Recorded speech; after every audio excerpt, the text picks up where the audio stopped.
Everyone, I am really excited for this interview. This is Conversations with Rob and Rob here. We have a special guest on here, and this is Christine Rose, and she's wrote a book about Me Too. Now, this has been going on in our society for a long time, but a lot of people haven't, came out. But now we're seeing, as Gretchen Carlson from Fox News really did, came out, and she started a lot of women coming out and saying, what has happened to them with a lot of men. So Christine, let's talk first of all about your book. Your book is Creating a Safer World for our mothers, daughters, sisters, and friends. You have the book right there. Right there. All right. Yep. So I know we just talked about that this has been going on for years upon years. Is that what inspired you to write the book, or did something happen in your life that, inspired you to write this book? Well, Rob, I came from a home where there were 3 abusers in my home growing up. Okay, so I already had like a track record of dealing with misbehavior from people. And I did a lot of work in my life to establish a solid foundation and to be able to use that as a place to serve people. And so now I'm a business and executive coach. And I see coaching as this amazing tool and model to accelerate transformation in people's lives.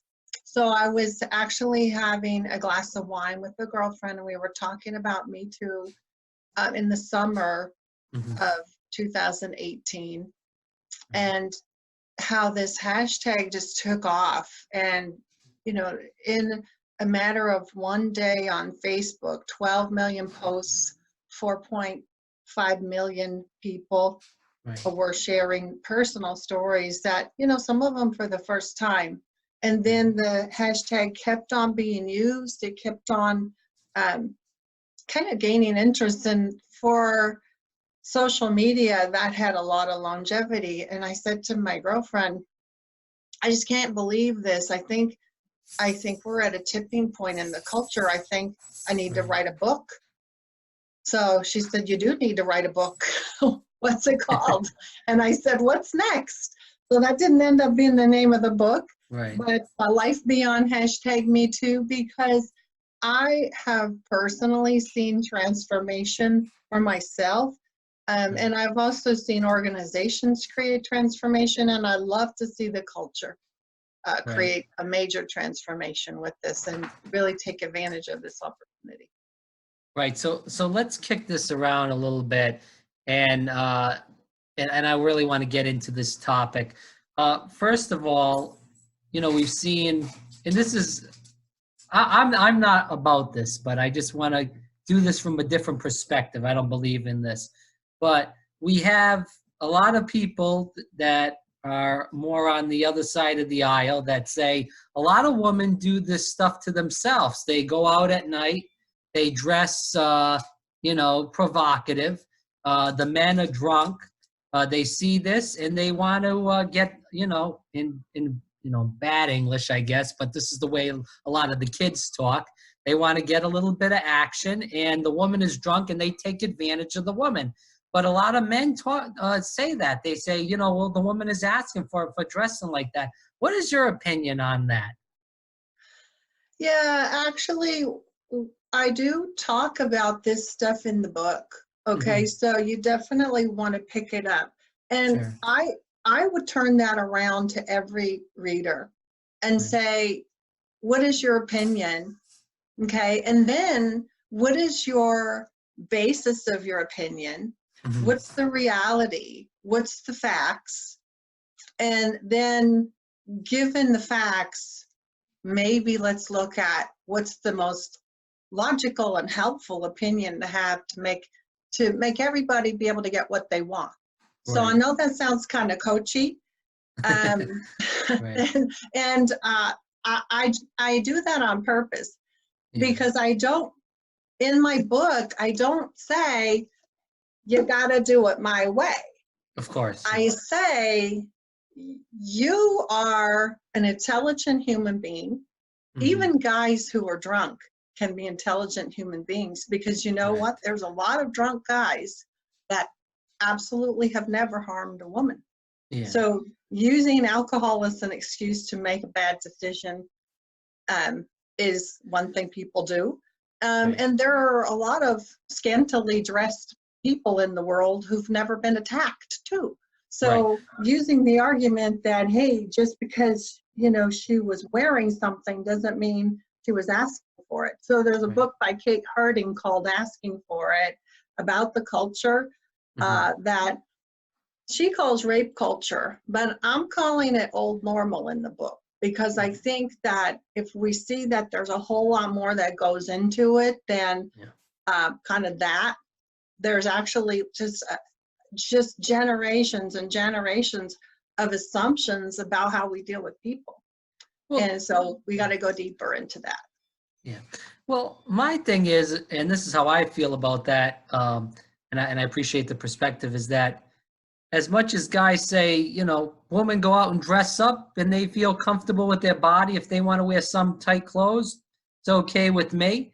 Just like guys go to the gym and they wear tight shirts or tight pants, just as women do. So, I mean? And they're not getting, for the most part, they're not getting raped, men that are wearing tight clothes and they're going out with tight shirts to a nightclub. So, I mean, you got to look at it, as you said, in both ways. So I feel like the perspective, as I talked about with you, is where they say, oh, it's blaming on the woman. It's like if you're drunk, you have to have some self-control and you have to know your limits as far as drinking. And you got to kind of believe that if I'm going to rape a woman, or that's not how I would want to be treated. So why should I treat somebody else like that? Oh, Rob, you know what you just said? That's new normal. That's what I'm talking about in the book, about where we can get to, because really the bottom line comes down to, how do we see other people? Are they agents and individuals worthy of the same kind of respect that we're worthy of, or are they objects to be used?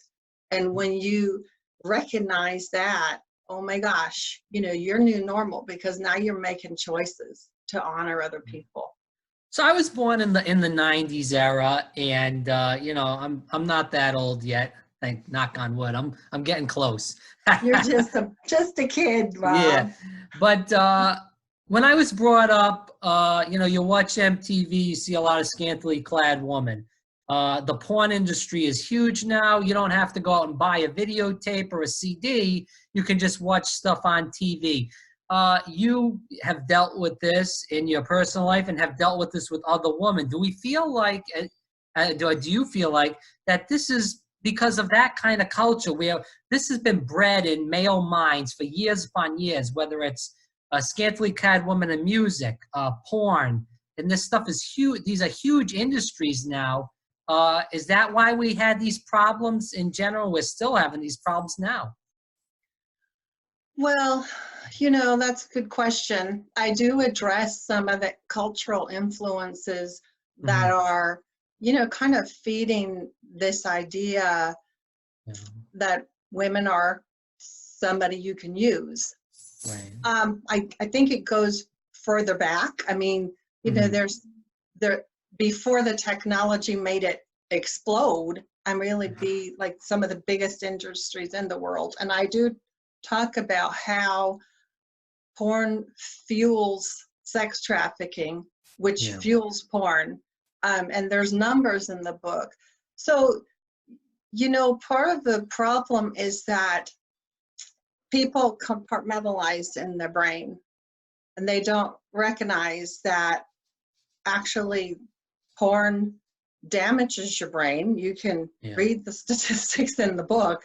And they also may not recognize that when they feed their brains porn, or when they engage in buying people for sex, they're not separate. They're the same person as the nice guy who goes down to the bar and has a beer with you. They're the same guy as the nice guy who goes to work.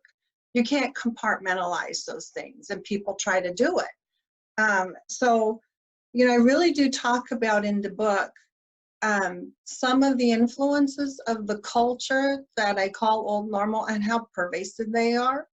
And I really encourage people to take a look at the numbers, because I think what we need is a real turnaround in what we embrace as being healthy culture. If we want to stop the Me Too drama stories. And honestly, Rob, I was so surprised to read the World Health Organization says 1 out of every 3 women are or will be victims of violence, either sexual violence or physical violence from a partner, or sexual violence from a non-partner. And I just think that's an epidemic. I mean, if that was something else, any other kind of disease, people would be saying, oh God, this has to stop now. It's spread too far. We're losing people because damage is really severe and lasting. And I go into that in the book too. Like, when these things happen, how does it impact a person? And the whole world is way worse off than we could be if we embrace new normal. And people also don't know that a lot of the porn, about 100% actually, is fake. It's all mostly fake stuff. Well, in the book, I talk about that most of the people aren't there they're not willfully there. And even when they are willfully there, a lot of times what happens that they're being videotaped is not something they agreed to. So it's not like the people are, you're watching something that's real, that's a real relationship. And one of the issues with porn too is that people watch that and then they think that that's what real life's supposed to be like. And then they engage in trying to get their partner to do what the porn person was doing. And that's objectification. That's taking your partner and removing the person that they are and turning them into an object. Agreed. And that's old normal. Yeah, agreed. And we hear about that all the time also. I want to ask you about, we talked a little bit about the numbers. For the numbers, as far as income class, we've seen a lot of these people come out: Matt Lauer, Harry Weinstein, Jeffrey Epstein. Obviously those people are on TV, so we're going to hear about them more because they're more in the celebrity spotlight. Do we see it more as the income level is high? We see a lot more prostitution, sex, rich men wanting sex work, or is it more of the middle or lower class? Do you look into any of those numbers? In the book, I don't talk specifically about the demographics of, who engages in buying sex. I encourage people to do their research, but it's pervasive across all income levels. It's, this is not about income level. The reason why you make the news is because you've got a high income level, or because you're going to jail and you really hurt people in your community. There was we don't know the name of a guy who raped a 104-year-old woman in a nursing home, because gosh, he wasn't making enough money, I guess, to really make the headlines. So, he was just a guy who happened to work there. So, and there's stories in the book that the people can see that it's not about age or race or economic level. It's about an attitude. It's about a philosophy and what you embrace in the culture. So a couple more questions, then I want to go into your coaching aspect. We talked about Harvey Weinstein, rather, Matt Lauer, Jeffrey Epstein. When you heard about all these people, and I know you said you before the interview started about you talked to your girlfriend and you talked about the Me Too movement. You hear about all these rich people, these rich men, especially Jeffrey Epstein, who, they say he killed himself. He was involved with all these other rich men. They had all underage girls that they were, doing all sexual acts with. What do you feel? Because you went through, you don't have to bring this up because that's all up to you. But you went through traumatic experiences in the past like this, and a lot of other women have too. How does it make you feel when you hear about all these powerful women, especially, like I said, Epstein, who was touching young, underage women, girls rather? So one thing that really kind of makes my blood boil is just the use of the words underage women, because there Yeah. aren't underage women. There's minors, and they're not capable of consent. And even when they're, and there's some coercion. So people can be really skilled at manipulation and coercion. And, you know, you see that no matter whether the perpetrators are famous or not. So I actually go into the book into a little bit about how abuse happens, and how people can be aware of it happening. And, you know, when you're powerful, you're paying people. It takes some kind of strength to recognize that when your boss asks you to do something and it's unethical, to walk away and just to, you know, let go of the income. But as long as people are willing to compromise on the value of other human beings and see them as objects to be used, they're going to do that. And it's not going to change immediately. It's going to change when there's so much social pressure to let go of that way of thinking, that people will start walking away from money in order to take care of people. And that was a great point. You know, a lot of women, you know, they have that financial implication, whether it's, as you said, they're working for someone and the boss says, as we've seen with the Roger Ailes story, I don't know if you heard about him with Fox News and what he did to a lot of women that worked at Fox News that were trying to move up the ladder, and he sexually abused them.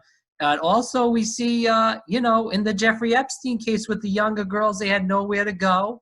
You know, 14, 15, 16, 17 years old.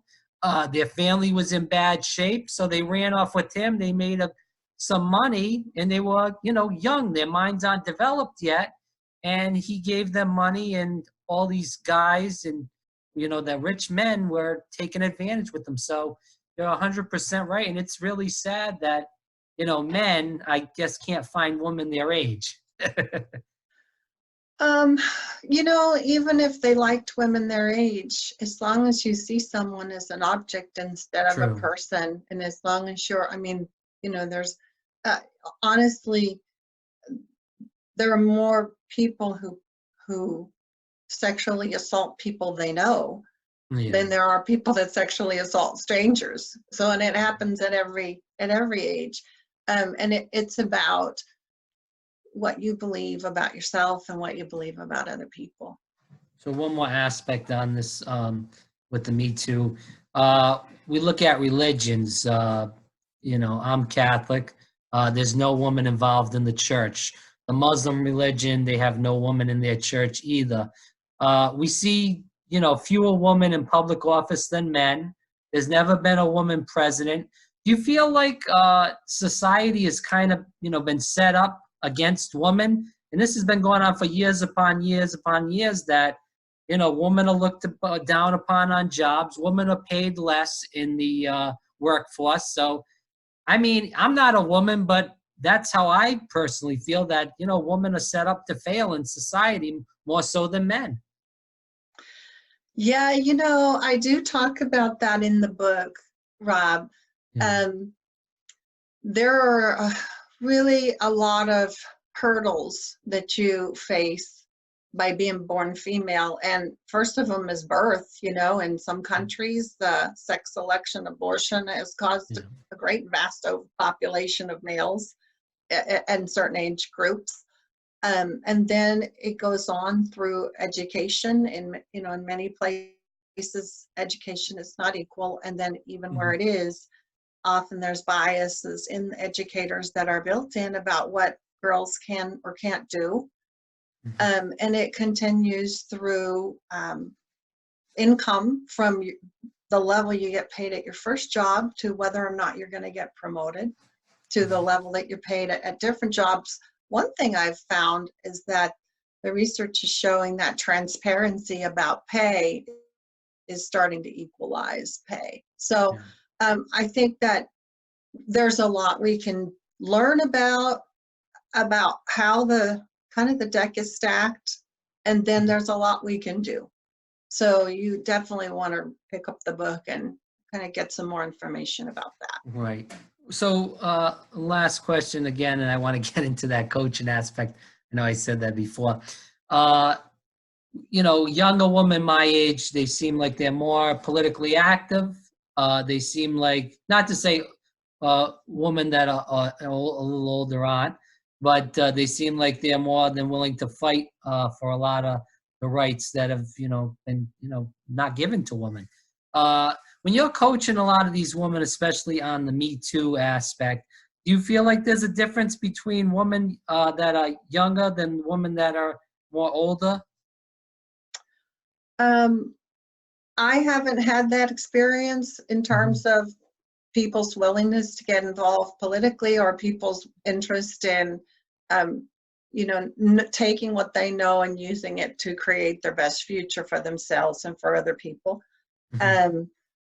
I do know that I talk about kind of women's movement, political movements in the book a little bit, and generations of generations. It was only 1972 that women got the right to have a credit card in their own name, Right. without their husband's permission Yeah. if they were married. So, we've come a long way and we have a long way to go. Mhm. I hope that you're right, that the younger generation is really picking up Well, the responsibility to create change. I And I guess the also hope reason, I hope the older ladies aren't giving up their responsibility either, because it's going to take everybody. right. Well, I guess the only reason why I was saying that was because, we've seen, regardless of political affiliation, we've seen the Women's March, we've seen a lot more political advocacy, and, even not just since 2016, even before that, we've seen a more advocacy for women's rights. So that was the reason why I brought that up. But I want to get into your coaching before we end the interview. So talk about the number of females that you coach, the age range, what you go through as far as coaching, and the issues you see the most in general while you coach. Yeah, Rob. So I'm a business coach. So I'm working with business owners, and they come to me. Usually they're somewhat established. Typically they're business owners that started a few years back, and they're maybe at a million and up to maybe 30, 40 million in revenue. And they're not all women. I do coach men business owners too, because Okay. they're hiring women, and their wives are part of their life, and Right. how their policies and their culture impact women. So Yeah. I coach business owners, and we're working on strategies to help them accelerate their growth in their business. Maybe they want to have a more profitable year. Maybe they've got some systems that they need to put into place. They need to update. They need to figure out what they're doing with artificial intelligence. Maybe they Oh, need wow. to work on their human resources, and how do they see people? What kind of culture do they have? How do their teams work together? If you have a workplace now that has an authoritarian, top-down management style of culture, Mhm. they're not going to make it very long. You really need to have a culture where you see everybody on your team as for the value that they're adding. And I use resources to help business owners hire great people and then retain them and engage them. The research, there was a Gallup poll that said almost 80% of people in the workplace are not engaged. You Yeah. want to be the business owners where everybody on your team loves being there, can't wait to get to work, and knows that what they're doing is making a difference for your clients. So what are the big issues that you see while you're coaching? I mean, I know all the businesses are different and they all have different target markets and they're selling different items. But what are the big issues that you're seeing from these businesses of, how to keep the team motivated, how to keep the spirits up? You can't raise the wage every 10 seconds and everybody wants their pay raise. So how do you keep everybody together? What is your perspective on that? Yeah, Rob, you're right. And actually, a lot of people, once you get to a certain level, they're not motivated by money. Yeah. So I work with clients. There's a lot of tools and research out there, and a lot of books I recommend for people. There's a book called The Culture Code by Daniel Coyle. I highly recommend that one. There's a book called The Ideal Team Player by Patrick Lencioni. I recommend that book. And I use the Core Values Index Assessment. It's by Taylor Protocols, which is based out of Seattle. And it helps to identify the core value traits that drive, and motivate everybody in your company. So and how well they're aligned in your role. So we look at, what job do they have? And are they doing something they were born to do? Or are they doing something that they're naturally not going to be motivated to do? And maybe just moving people around. The studies of organizations that have used the Core Values Index really show that they can save a lot of money on human resources because they get the right people in the jobs. They're totally motivated, and so they're producing more than other people. The other thing I do, Rob, is I use an assessment called the Psychological Safety Scan by the Fearless organization. That's Amy Edmondson out of Harvard University's organization, and she wrote a book called The Fearless Organization. I recommend that to people. But the scan is a point-in-time measurement of how safe do your team members feel coming in and talking to you about the truth, about what's happening really, like if there's failure or if they want to bring a diverse perspective, or does everybody on the team have their back? So that's a really great way for a business owner to look in the mirror with their team and see how things really are. Because a lot of times the owner thinks everything's great. Maybe the team's maybe down here. So that's a really great tool I use with business owners and teams. Two more questions before we go. The question that I have is, I'm sure you see this with all different businesses. They have a good team, but as you said, some of the people are just, they're doing a good job, but they're mentally not there. They're in different places. So how would you tell a business owner that has somebody that's, doing a good job, they're making, good income for the business, and the business is operating well, but they just kind of, they don't seem like they're there. Would you tell them maybe, like, I don't know how big the businesses are, but, maybe that team should have some sort of outing, some sort of event to try to get everybody more excited about the month, to try to, pump the revenue a little bit higher? How would you get to, get those people to work harder, even though, they're getting the job done? Yeah, that's not a one size fits all answer, Rob. Right. And I can tell you that doing an offsite doesn't necessarily mean that you're going to increase engagement or productivity of your team. True. But when you ask your team members about what really helps them or motivates them or what they really want, and you start giving them that, and a lot of times it's not money. A lot of times it's where am I going from here? What's my next step? How's this job going to help me get to the next level? And what I really want is I want my weekends free and not to be stuck on my cell phone all weekend long.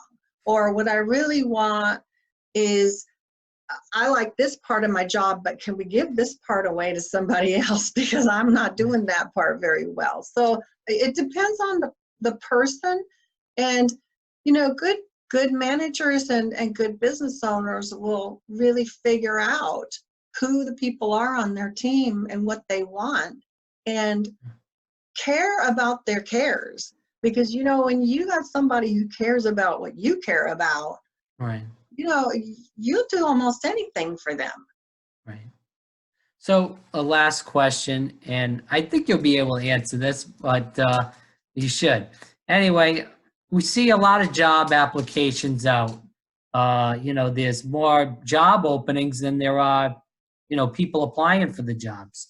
How would you tell these businesses, how do they get that right person? Because, you might have one job and there's like 150 people applying for that job. It may be even more than that, up to 1,000. We all know that those people are all not right for that job. So how do you make sure, in general, as a business person, to make sure you get that right person? How do you narrow it down for one position when you get, those 150, 200, 300 applications? Yeah, and it depends, the size of the company matters. You're going to have processes in place. There's a LinkedIn influencer named Bridget Hyacinth who really talks about human resources from a perspective, I think, that can help a lot of companies. It's first of all, are you super clear on who you need in that role? Are you super clear on not only what talents and knowledge they need to have and skills, but also who they need to be as a person to thrive in that role? And are you targeting that person in your job announcements? And then secondly, the whole culture of the organization. Are you the kind of company that people are going to be telling their friends, you got to come work here? I mean, you can become a company that attracts the right people, or you can be a company that's, just kind of average. And it doesn't take a whole lot more to be excellent. So figuring out how to take those steps to make sure your company culture is attracting great people will give you an edge over everybody else who's trying to hire people. And it is there are limited applicants. Actually, so the problem for a lot of companies is, that they're not able to find the right person because they're the right person. There are a limited number to find. And so now it's about competing for those people. And it's about, are you, first of all, are you hiring women? Are you hiring minorities? How's your diversity? Are you only looking in the same places? Are you looking in places where you can hire people who, maybe have different cultural backgrounds? And who can you bring in that's going to be a good fit? There's a lot of pieces to that puzzle. Right, Christine. And lastly, where can people find more about you, and where can people find the book? Yes, so you can go to christinerose.coach, www.christinerose.coach. Rob, I wanted to get the .com, but they're charging $27,500, and that's outside my marketing budget. Wow. That's right. It's like somebody got that name. I think it was because of that ship from The Greatest Catch. Somebody decided that was worth something. Right. So christinerose.coach. And to get the book, you can go to amazon.com. You can find it on barnesandnoble.com. And you can go to christinerose.coach. You can go to lifebeyondmetoo.com. If you get it from Amazon right now, you'll be helping it become a bestseller. It got #1 new release on launch day. The link is www.bit.ly/lifebeyondmetoo. That'll take you right to Amazon. And then you can help this book become a bestseller, and you can be a person who helps create a new normal where Me Too stories are not part of it. Hopefully not. And thanks so much. And thanks for the information on the book. I really appreciate it. I learned a lot. I hope the viewers and the listeners do too, because as you said, this is a big problem in society still. And we're in 2020 now. We got to start straightening this out. This has been years upon years overdue. So Christine, thanks so much. And I appreciate the time. Thank you, Robert. It's been great talking with you. Thanks for inviting me on your show. Have a great rest of your week. You too, and I'll definitely send you a copy once we get this sorted out and edited. All right, bye, Christine. Bye. Thanks a lot. Thank you.